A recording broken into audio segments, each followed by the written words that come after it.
Just a few days ago, myself and three industry experts, Omolara, Akinlabi, and Temitayo, talked extensively about our thoughts about how the industry fared in 2018. We also made projections for 2019. As a follow-up to that is this very exciting edition. Well, we're reviewing the brands we thought did absolutely well in 2018. Ladies and gentlemen, here are the top 7 as discussed by the 4 of us. Enjoy! Well then, before 2019 comes, let's review some of the fantastic campaigns, the campaigns that we think were fantastic throughout 2018. In no particular order, I would mention one campaign and then you will tell me how you feel about it. So these campaigns were randomly chosen based on popularity, relevance, and then connection with the target audience. So I'll start with... This particular one I'm hoping to see on the list. Okay, well, I'll start with Pepsi Nigeria all the way. What do you think of it, Amolara? Okay, I think for me, it was very interesting. That was around the World Cup. Yes. The likes of Tiwa Savage. Yeah. I think it was very interesting. It brought it a little bit closer home. I enjoyed the experience. I think they actually have a bit of an understanding of their market. So it was very close to, this is our target audience, this is what they like, this is what we think will resonate with them for during the World Cup.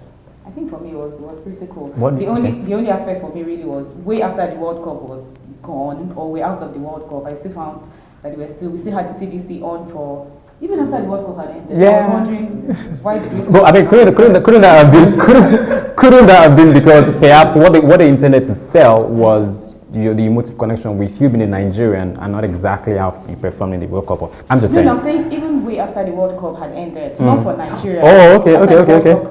The entire World Cup had ended. Yeah, the TVC actually was still running. So I felt, I mean, for me it was a bit out of stretched. Okay. Yeah, okay. What do you think? I think it was a cool campaign because it was at a time that we wanted to all believe in Nigeria again, Sure. and we wanted to be all patriotic about it. So it was perfect.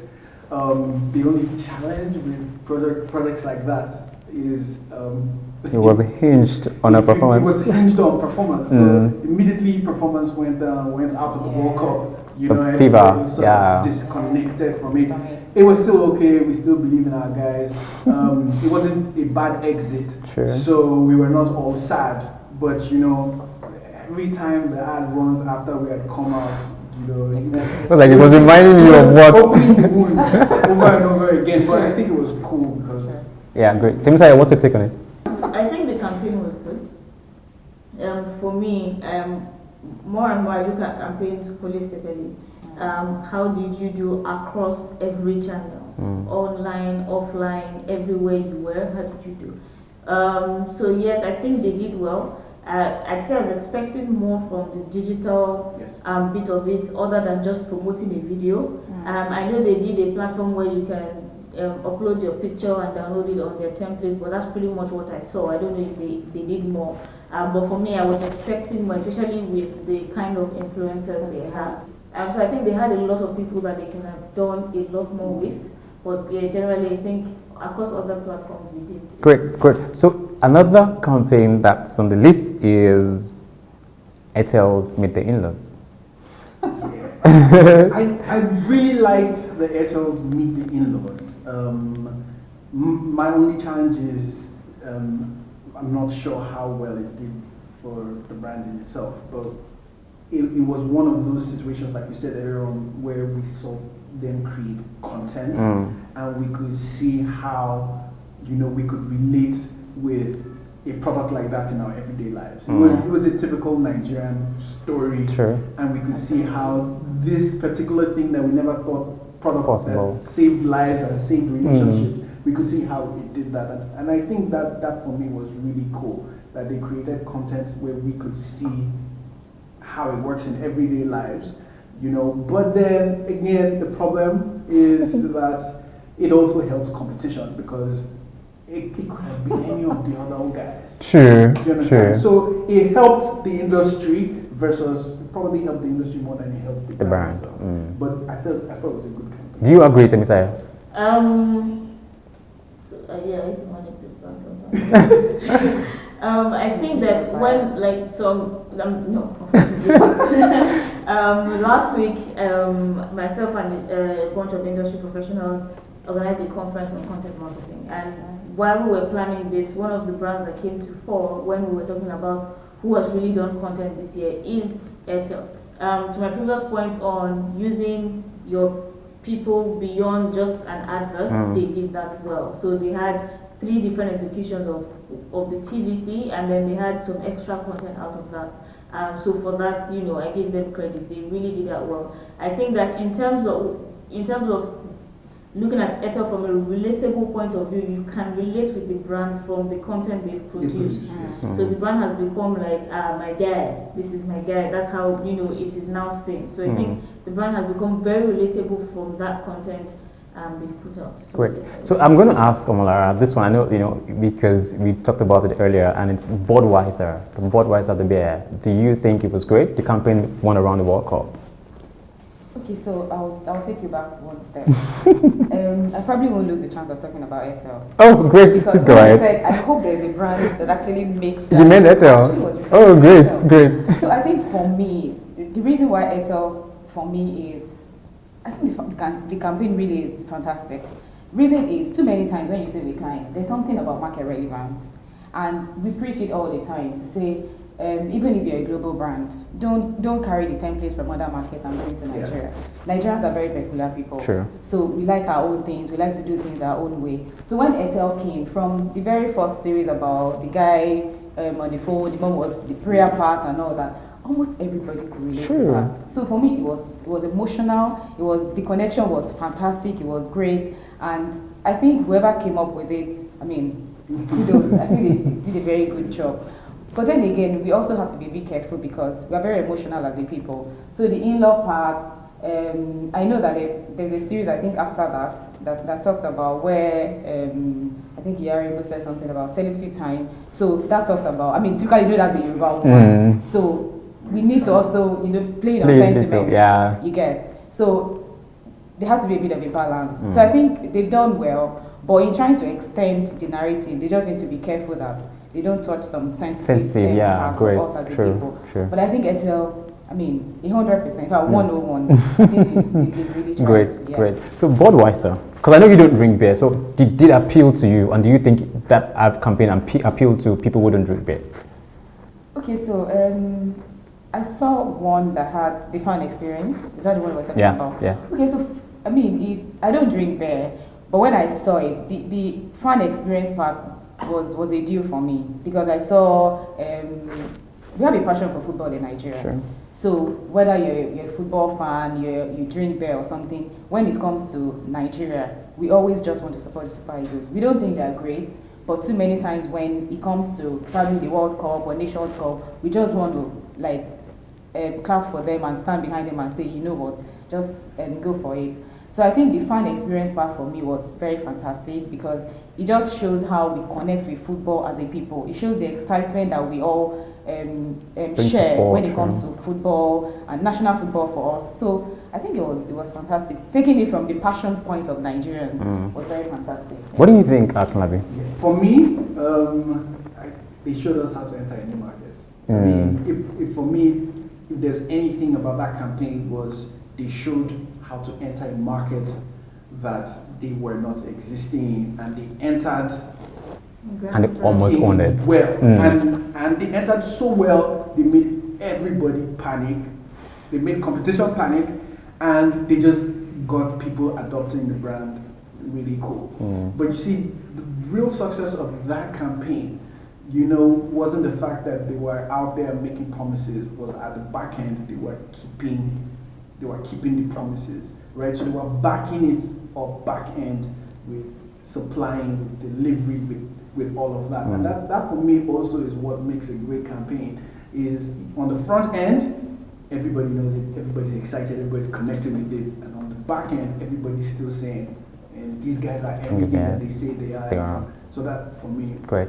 Have you any thoughts? Yeah, for me, it's probably one campaign that I can say I experienced 360 because I was at their fan activation at Eco Atlantic. and then I saw it on every platform possible. I think that they were able to pick one message and drive it across board, everywhere, even to the point where they were telling people to host watch parties in their houses, and they were going to deliver beers. They went, yeah, they were holistic. And the second thing that makes that campaign great for me is the agility of the campaign. So while the campaign was going on, when something happens that went viral, they would pick on it and turn it into a subset of the campaign. The example of the blind guy that was watching, his friend was communicating with him and watching football.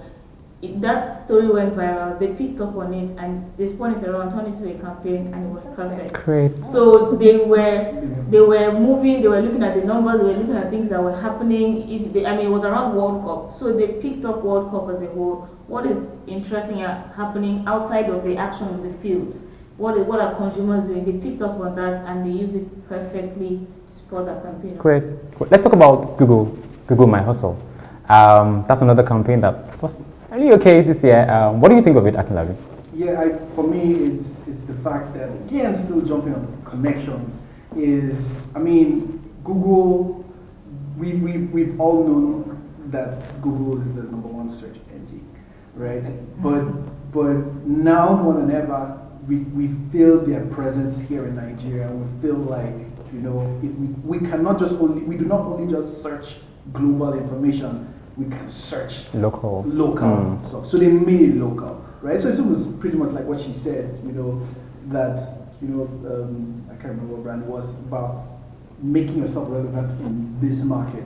Yes, they made themselves local. Great. They've shown that, look, Google is for Nigeria as well as it is for global. So yeah. That's what do you think, Omolara?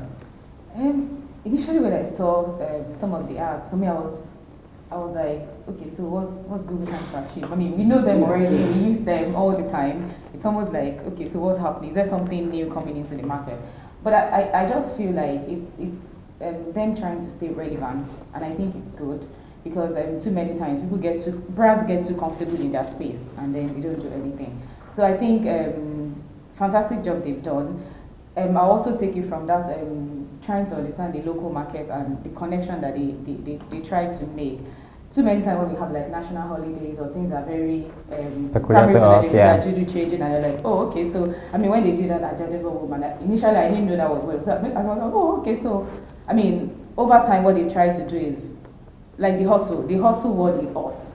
So they've just tried to be relevant. So, okay, this is your market, this is who we are, we identify with you, we connect with you. So I think fantastic job. I particularly like the fact that they were selling a product that people were used to already, but they sold it in a way that it didn't look like they were so in your face. You still could relate with it. Yeah. What do you think, Temitayo? I think I won't take that campaign in isolation. So they've done 3 different campaigns, and I can see the progression. The first campaign they did offline was to onboard people on Google search. So, search football now, search this now, search scores now. Yeah. So they first went to onboard people. Then the next story was Google your hustle, right? For whatever it is that you do, you want to do, Google it, and now they want to fuel your hustle. So you already know what your hustle is about, drive that hustle. So I think that they've kept a narrative over time. Their campaigns have been in progression. Which one can follow as the time progresses. So I think for that, yes, I give them credit. Great. And they showed that they have this amazing ecosystem with it. So they showed you how all their products work. Yeah, and the relevance to your life, to your business, to your career. Exactly, great, fantastic. Yeah. So let's talk about Heineken's 192 country, the Shazam. What do you guys think of it? Yeah, I think it's cool. It was. Again, almost like Google, it was them just being relevant again and them probably getting insights that the other guys were coming in and showing that they are as international as any other brand, brand that will come in. But yeah, it was just really them showing that they were a part of people's lives. Also is the fact that for the last few years, which is what I see Budweiser doing now early than Heineken, which is Heineken came in saying Champions League, where your face were about football. With this 192 countries, they were saying that we're more than sports, we're more than sure. So even though Budweiser came in football, they've shown that they are a range of things, to you. So this is Heineken saying, we're many more. We're many more, not just for. I know. Many more things. Yeah. Great. What do you think, Temitayo, from digital standpoint? From digital, it's pretty much a video that was promoted. Yeah. Yes, there was nothing exactly. Unfortunately, there was nothing more. I see. I'm gonna go. That's what I'm saying. Yeah, so it was just pretty much what it was. The extension I like is that they had countries on their bottles. But then, I will be proud to pick up a Nigeria bottle. I'm not sure I'll be proud to pick up a bottle of Portugal or any other country. If you look at what Star tries to do with the Arsenal and the Man U's, where they clag their bottle with those things. I'm a Liverpool fan, so if I say Liverpool bottle, I will relate. Although I don't drink that, I can relate, than countries. I wouldn't relate. So on digital, it was pretty much a video that was promoted. It's classic. I won't say it's classic in style because they've done some other things. And then I like the fact that they did something with their product, with their packaging. Have you?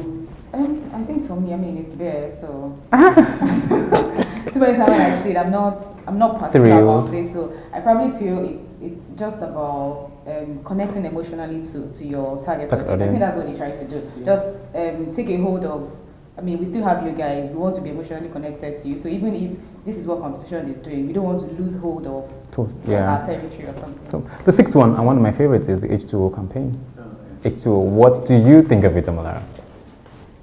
I think it was nice, fantastic. When I saw Adesua and Pankit of Ebuka, You, okay. so initially, Ebuka. So I was trying to connect because I know Ebuka is Pankit of You's friend, and then that's his wife. So I was like, okay, big family thing, kind of, But I think it was fantastic. I think the angle they brought it from was refreshing. The fact that the target audience they're looking at, they know that Ebuka and Adesua actually connect with them. And then the TVC itself was very fluid, it was very playful, it was very, so I think it wasn't bad. It was okay. Great. What do you think? It was nice to watch. It was nice to watch. Well, maybe because I'm already a lover of the drink. Okay. Right? So I don't know if you're biased. It would have won me over if I wasn't. Okay.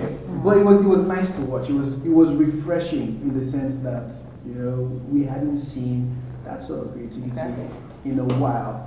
But even just to go on like a point she said before, there was in seeing what they had done, you would have hoped that they would have done so much more, with it. But then, if this is on the list, then you can tell how bad other people did. It's ridiculous. Okay. When you want to use a hashtag, right? Going back to the example of long throat. When you want to use a hashtag, it's most likely because, especially in the teaser phase, because you want to generate talk. You want people to get people talking in a very organic fashion. So when I first came across the hashtag, what I want to be jealous, I'm not really sure what you want me to think, what you want me to say. I wasn't connected in any way, form or shape or manner. So like you said, I'd have expected more to be done on digital. The video was heavily promoted online, and that's pretty much. I saw. And then they used influencers, amplifiers. So I don't think I saw anything else. I don't know if anything else happened, but it was just. Yeah, the video was refreshing to watch. Yeah, it was playful, refreshing. Yeah. But one thing I also think, like I said, I'm hopeful that they have a target audience because I can't remember where I went. It was a bit out of town. I can't remember where. So I saw the billboard, and the first thing that jumped at me was, your target audience is in here. What's your billboard doing here? So I don't know why when I saw Adesua and Ebuka, I kind of created like a target audience for them almost immediately. Oh. So when I saw the billboard somewhere that I felt was a bit out of town, I was a bit like. Oh, okay, and so that's very valid. Very valid. Yeah, because it sells more to us here than exactly. Yeah, because even the CBC itself was very targeted. It's the elites, upper class. That's why you have to be careful with kind of people you use because you are attending a certain class when you use certain types of people. Sure, very valid insights. Very valid. So last but not least, and I'm dropping a ball on you guys. You all don't see it coming. This seventh one is was a little controversial. And it's not what you think. It's not what you think either. It's actually the Sterling Bank War. Oh my goodness. Which of them? The bank was generally, Bank wars. yeah. I have my own view. I have my own view about it, and so I'll just be very okay. So it was interesting. I mean, it was interesting for the public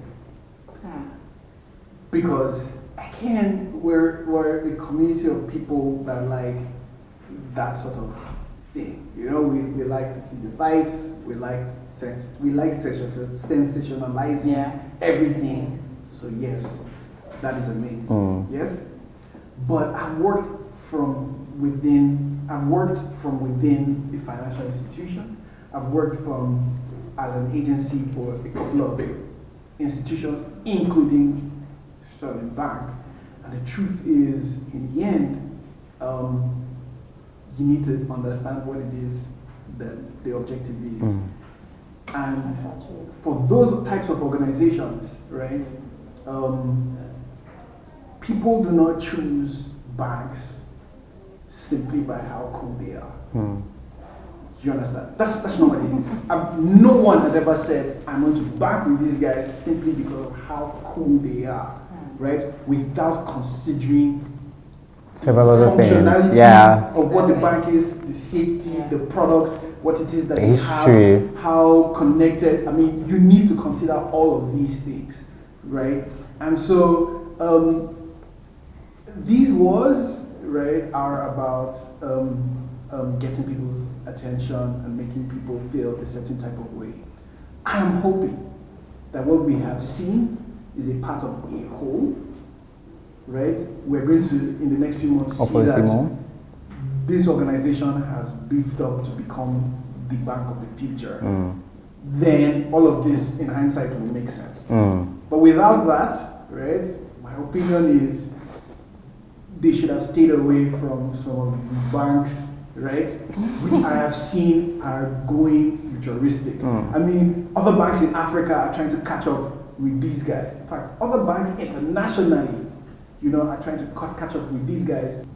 The way Africa is going, the way payment solutions are going, right, we're going to see that the banks are not in competitions with themselves, they're actually in competitions with the telcos. I can imagine. Now, that was so much into banking. We're talking about marketing communication. Yeah, no, I'm just saying that and so you have to, like I said before, you can't take away the business itself from the communication. Sure. You know, in the end, this is going to help I think that. Sure. I don't what do you think, Temitayo? I look at it from 2 points of view: brand personality and strategy. First of all, every brand sets out with you have a brand personality in mind. I mean, to, like you said, to get attention, you know, you would pull some stunts, do some things, and get everybody to look at you. But what I always say is that, you know, then comes the strategy.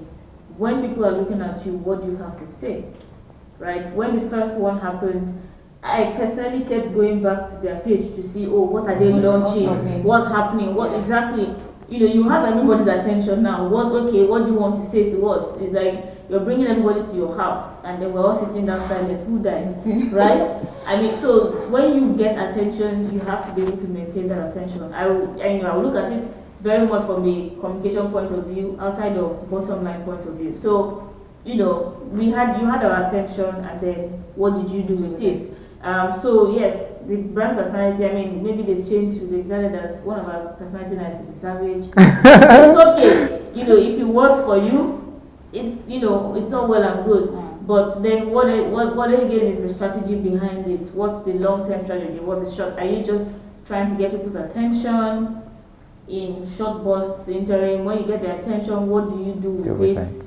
With that attention you get, you know, so that's very important. I mean, it's been interesting for us to use as case study to analyze. But I mean, that can be the objective of it being done. What exactly are they driving at? Do they want to be known as the brand that is controversial, or you know? I would like to hear what Lara has to say, seeing that she's even wearing their color. What's your take on this? Truly, my opinion will be different from what Akinabi and Expected, Temitayo. Seriously, because I mean, from where we all sit, when you see something like that, the very next thing that comes to your mind is, okay, so what's popping? What's happening? What are we expecting? You get? So when the first one came, for me, I actually thought there was something big coming, and then nothing came. And then, you know, for a financial institution, because we already see them in a certain way, they're supposed to be like, have a serious outlook and all that. You don't just expect that something random will happen and it's supposed to just be random, you get? So, if it's for recognition, if it's for top of mind, probably because Sterling has been, I mean, I don't know if they're probably, say 3, I don't know. So if probably it's just top of mind, I mean, let's do something to just rejig our personality, brand personality, okay, so it's fine. The one-off would have been nice, and then we can move on from there, except there's something you want to do. But the second one is coming, and there's still nothing after it. So what is the strategy? What are you trying to do? If you're trying to rebrand, you're trying to create a new persona or something, what's the strategy behind it? What do you want to make out? What are you trying to achieve? I mean, nobody has been able to say anything to us after that. The brand hasn't been able to really do anything to say, this is our plan, this is where we're going. So probably that was supposed to just be like a teaser, and then they go into what the main strategy is. Outside of that, I don't see what that actually is doing for them. They probably want to show us their numbers. Let's see if they probably have more followers? No, or more customers? More customers, I don't know. Do they have more people opening accounts with them? I don't know. We're in interesting times, and I'll just say this to round up, you know, my own point. We're in interesting times. In the times that we're in, right, you need to understand that people will counter attack. Right? Whatever you bring out, people are. It doesn't take a week for your competition to roll out a product, or even people who you don't even think are competition to roll out a product. Yeah. And so, it's almost touching what you said. You can't, as much as your campaign is a small thing is a part of a whole, right? You can't keep people waiting too long. So I love the analogy she gave. We invite people into your house, right?